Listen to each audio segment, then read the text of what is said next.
Here's a look at the upcoming NWSL schedule. Just one match apiece between Friday and Saturday, with Chicago Red Stars facing the Portland Thorns on Saturday, and then the North Carolina Courage fighting for their first win of the regular season as they travel to play the Houston Dash on Sunday evening.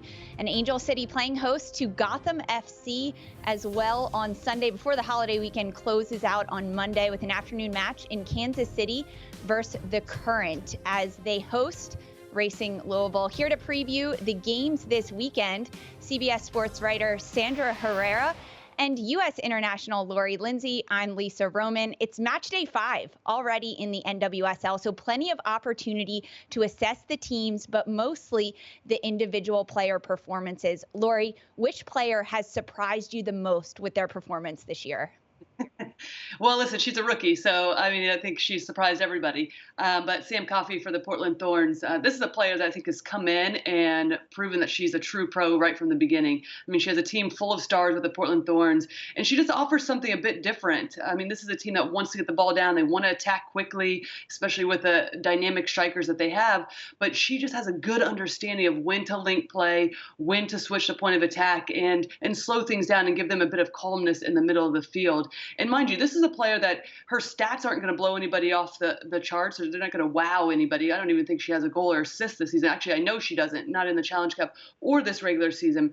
But this is a player that can get into advanced positions as well. We've seen her do that in college, where she typically played a higher midfield, more of attacking midfield role. But she started every single game. She's played in every single game. And this is a player I think to continue to look towards. And for a U.S. Women's National Team that has been struggling in the midfield and looking for more of that defensive midfield role, Sam Coffey should get the call up, in my opinion. I'm going to be looking at a player for San Diego Wave and Taylor Korniak. Maybe for some folks, maybe thinking that how can this player be a surprise pick when she's had 2 years already under her belt? But this is a player that was part of that 2020 draft class that missed out on a little bit of a regular season in 2020 due to that inaugural Challenge Cup. And what I think we're witnessing now is some of these players who were part of that draft class really sort of taking that next leap in their pro careers. We're witnessing Korniak getting a ton of starts to begin the season through Challenge Cup and now in the regular season. 5 games, 5 starts. She's second on the team right now in total shots with 14 and shots on target with 6, just behind somebody named Alex Morgan, who happens to lead the team with 24 and 6 goals this season. But for me, I think Korniak has really kind of stepped up and evolved into a bit of a more permanent answer for San Diego in the midfield position after a Challenge Cup group stage that maybe saw some tinkering in those early weeks to try to figure things out. There were some narratives around this San Diego team in terms of what their midfield was going to look like, and it looks like Korniak being a part of that middle third is going to be a more permanent answer down the road. They made a move for this player after they announced a ton of defensive players, their first player in Abby Dahlkemper, and then adding somebody like a Tegan McGrady, and then eventually fleshing out the team through the expansion and NWSL draft. And I think what we're witnessing now is a very special moment for this San Diego Wave side, where a move that they made for this type of player is now starting to pay off. Chicago Red Stars defender Bianca St. George has really impressed me. She's only her second year in the NWSL, and already she's made so many strides to get better. Started all 3 games for the Red Stars and notched 2 goals. It's her ability to play that right wing back role, get higher up the flank, contribute to the attack when Chicago has possession, and then defensively she drops into the back line and she loves to get stuck in. Last week she led Chicago in possessions won. She can get called for a couple of yellow cards, but overall, she's contributing so much to Chicago's attack on the flank. Looking at just this weekend's match of games, Lori, which game are you focusing on for this upcoming weekend? So I think Sandra's going to be excited about this one, but I'm going with the Chicago-Portland game. It's at Chicago. These are 2 teams that have started the season off very well. They haven't played one another, and 2 new coaches. And also, they play a very similar formation. So it'll be interesting to see how this one pans out in terms of who can take control of the game. I do think that Chicago is going to have to be comfortable in not seeing as much of the ball as they typically do. I think we're going to see Portland with a lot more of the possession, but ultimately it's going to come down to, you mentioned at least about the wing backs for both teams, who can pin one another in, who can get the ball wide, who can affect those flank areas. and then be able to get runners in the box off the service, because that's where both of these teams are the best. And then the two players that I'll eventually talk about, but I talked about Sam Coffey in the middle for Portland, and then Mal Pugh on the other side back from injury. These are two players that I think will be seeing a lot of each other on the field, just given their positions. Who can win that battle will also be key.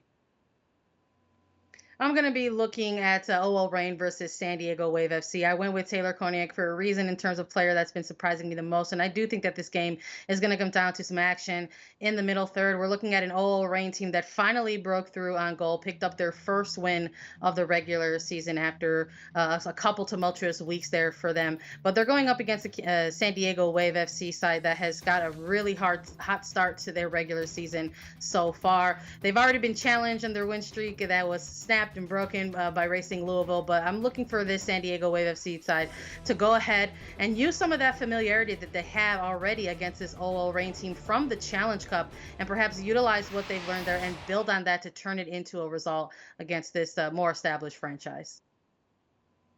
Sandra, I agree. San Diego Wave versus OL Reign. San Diego tops the standing. They've won 4 of their last 5 matches, and they lead the league with 8 goals. Casey Stoney, head coach for San Diego, has put such an emphasis on defense. They've had 3 shutouts in their 5 regular season matches, and a lot of that goes to show for goalkeeper Kaylin Sheridan. But can she stop OL Reign coming off their first regular season win in the midweek? It was narrow win, 1-0 against Kansas City. Across their regular season games, they've only scored 4 goals. So it's going to be a defensive battle, specifically between the goalkeepers. For Wave, it's Kaylin Sheridan, and for OL Reign, it's Fallon Tullis-Joyce.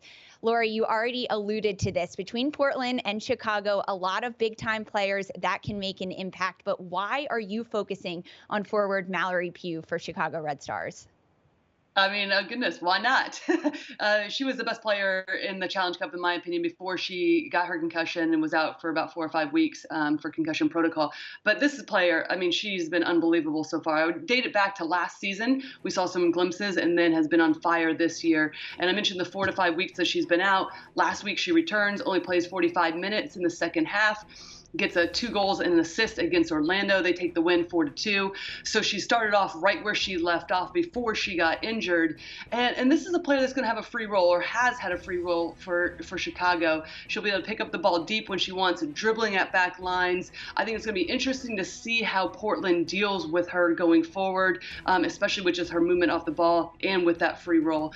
But she's a clinical finisher. She has confidence. She looks like she's enjoying herself, and she's playing at a level that we all believe she can play at, or have believed that she can play at, and be that difference maker, especially for Chicago. So she is certainly the player to watch in this game, Portland versus Chicago this weekend. I'm going to be going with a defensive player for my player to watch in San Diego Wave FC. I'm going to be looking at Naomi Girma, which maybe for some people would imagine that that's a surprising player for them. But I wasn't going with this player as my most surprising player this season, but my player to watch, because this player coming out of Stanford had a lot of headlines around her in terms of the player who would be able to make that leap from the collegiate game to the pro game. And we have been seeing that come to fruition with Naomi Girma, who went number 1 overall to San Diego, 5 games in this regular season with 5 starts. And when you're looking at sort of the combined performances between Challenge Cup and the regular season, this is the center back who leads the team in total recoveries with 100. Second in the team right now for the regular season with 44 recoveries. But we're talking about a very smart center back who is really good in her distribution as well. Her pass completion into the final third is at 100% right now. That's unreal for me to think that that is the type of level that this rookie is bringing for San Diego Wave FC on the back line. It's incredibly good to see that a player of her caliber is able to step in and make an immediate impact, not just on an NWSL club, but in an expansion side. So I'm eager to see this continued development with a player like Girma in the back, sort of anchoring things for the team defensively, and being able to connect, whether a long ball, short ball, out wide, with the remainder of the players in the attack as well.